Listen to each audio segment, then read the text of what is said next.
brutally cold. That pretty much sums up the forecast for next week, with the bullseye over the middle part of the country. Jack Van Meter has your forecast.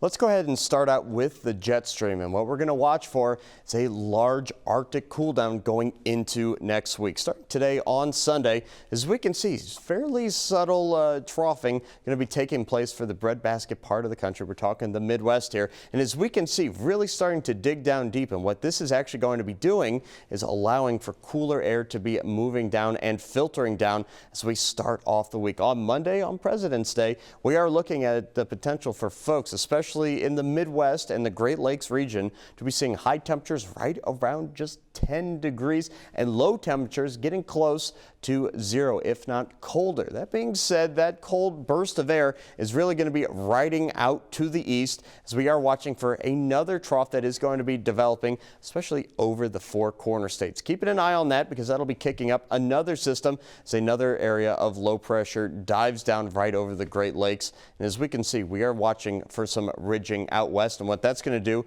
is bring an above average chance of warmer weather as high pressure moves in, pretty much clears out any sort of energy. Let's go ahead and talk about the drought monitor. We are unfortunately seeing drought circumstances actually worsen for parts of the Great Plains, especially up to the central and up to the northern parts of the plains. We're talking areas of Nebraska going into South Dakota. As we can see, those two states almost entirely covered in either moderate or even severe levels of the drought. Iowa and parts of Minnesota and even Wisconsin dry too, and Wisconsin really haven't really seen all that much snow this year, and that's actually aiding. That lack of snowpack is aiding to their drought condition. Obviously, unfortunately, the drought down to our south and west. We're talking Southern California and parts of Arizona. They're really suffering too with levels of extreme drought that's almost flourishing down there. So hopefully we can get some moisture over there soon. Here's that snowfall estimate throughout the weekend, and actually again starting out on Monday. And as we can see, no major snowstorms have been forecasted. They are going to be dumping additional amounts of snow, but good news again to those drought-ridden areas. We're seeing parts of Wisconsin actually start to build in a decent snowpack. Some snow for the North Dakota there.